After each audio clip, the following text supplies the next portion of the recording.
Today we've got Tennessee Senator Marsha Blackburn has decided to run for the open seat for governor next year. That's what we're going to take a look at today. We'll take a look at that governor's race, some recent elections, and the last time Democrats won a race for Senate or governor in this deep red state. So let's get down into it. This news is not really all that surprising. It's been talked about for a little while. However, Blackburn did just win another 6-year term in the Senate last November, so she's ready to bail only a couple of years in. Now she's in her second term in the Senate, and that race for governor is an open seat, as Governor Bill Lee is term limited. Now, as this article from Roll Call notes, U.S. Rep. John Rose is also already running for governor. So now we've got two kind of already notable candidates in this race. Could be a big primary. However, with Blackburn having the higher profile being in the Senate, it seems like she might be the early favorite. Now, the thing about Blackburn is, if she won that race for governor, then she would get to appoint her own successor for the U.S. Senate. Then there would be a later special election, and then the regular election would still not be all the way until 2030. So some interesting dynamics there. But let's get a little bit of background about Blackburn. Well, if you're a big fan of Wikipedia, you know all the information is here on the right. She first got elected to the Senate in 2018. Before that, she spent about a decade and a half in the U.S. House, and then she also had some time in the state Senate. Now, she's not exactly young anymore. She is currently 73 years old. But in case for some reason you were hoping that this page included a high school photo, you've got it right here in the lower left. Now, as for Congressman John Rose, I don't know how different he is from Blackburn on policy. They're both way in on Trump, and Rose was first elected to the U.S. House in 2018. And as for age, he's a little bit younger than Blackburn. He's 60. So let's see what we've got here in this governor's race next year. Again, it's an open seat. Bill Lee, he's going to be done. Two declared candidates, Blackburn and Rose. Several other potential candidates here, most notably Pete Hegseth. He's probably going to have the highest name ID on here, even above the current Secretary of State since 2009. There's not even a guarantee John Rose stays in this race. If he can't start to get anything going by the end of the year, he might just think he doesn't have much of a chance against Blackburn, and he could drop out to avoid a bitter primary battle. So after that, we've got a couple of endorsements, nothing too notable, and then we've got one poll here from back in January. This was from the Blackburn campaign, but she was in the lead with 71% to Rose's 13. That's less than the undecideds at 16. Now, that was a while ago. Things could have changed, but I don't think it's going to be dramatically different. I don't think Rose is somehow going to be at 40 or 50%,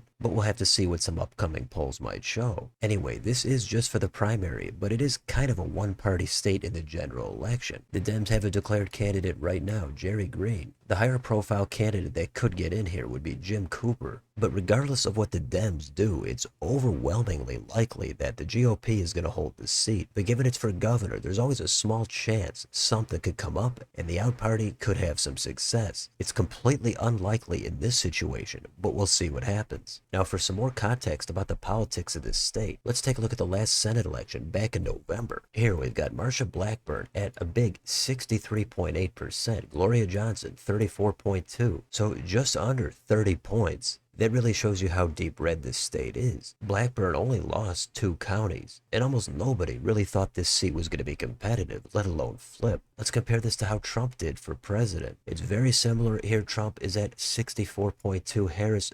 34.5. Harris did get one additional county here that Blackburn also won. So with how overwhelmingly red it is, that's why the focus is pretty much going to be on the Republican primary. Now, for a little bit more context, let's go back to 2018. That was Blackburn's first win. Now, in this race, there are at least 2 different things happening. First, this was a clear blue wave. This is 2018, the midterms on Trump's first term. Second of all, this is an open seat, so it naturally should be more competitive. And the other thing worth mentioning is the Dems probably got their top-tier candidate, super high-profile, former governor, Phil Bredesen. He even started off leading the polling, given it was an open seat and given Blackburn was still just in the U.S. House. You combine all that with the national environment, and Blackburn still won by double digits, almost 11 points, and Bredesen still only carried 3 counties. Now, you can argue about how strong of a candidate you think Bredesen actually is, but this kind of reminds me of Larry Hogan running in Maryland in 2024. That was a deep blue state, and he was fairly popular, but ultimately he still lost by double digits. Way better than the top of the ticket for president, but not nearly enough. So when is the last time the Democrats actually won a Senate seat in this state? Well, it's been a little while, but it's going to be with a familiar familiar name. This is in 1990 with Al Gore. And you're not seeing things. This is the same state, but it's entirely blue. No red counties, and Al Gore won with 67.7. It almost seems unfathomable. But those were the political dynamics in the 90s in a lot of these southern states. At this time, it seemed like Republicans would never be able to win here, even though they did win for president at the top. A lot of crossover vote back then. Some of that even continued into the 2000s for different offices like governor. So that's a huge, nearly 38-point win there for Gore. But have the Democrats even gotten it under 10 points ever since? Well, yeah, it happened in 2006. There was still enough crossover vote here. This was another open seat, and it was another blue wave during George W. Bush's second term. But Bob Corker won that open seat with 50.7, Harold Ford Jr. right at 48. And this time the map is kind of split. It's a mix of red and blue counties. So that was absolutely competitive. Now, even had Ford won, it would seem very likely he would only be in there for one term and would have lost in 2012. So a lot of political change happening in these states. But this was a close one, and it was the last time Democrats were remotely seriously competitive here for the Senate. However, governor is many times a different story. In that exact same year, take a look at this crossover vote for governor. Here's Phil Bredesen winning re-election by a gigantic blowout. He again won every single county, reminiscent of Al Gore 16 years earlier. He's way up there at 68.6. A lot of more conservative Southern Democrats were still able to hang on during this era. Tennessee is not the only state, but you could see why Democrats had everything going for them in that Senate race in 2018. Bredesen extremely popular during his time as governor, but even he was no match for how the state had shifted politically. The last thing we're going to do is take a look at the last open seat for governor in 2018. Again, it's that same blue wave where Bredesen lost to Blackburn in the Senate. It was another open seat, but Bill Lee still won by more than 20%. He's at 59.6. So it's already a landslide, but when he ran for re-election in 22, he bumped it up even more. He got almost 65%.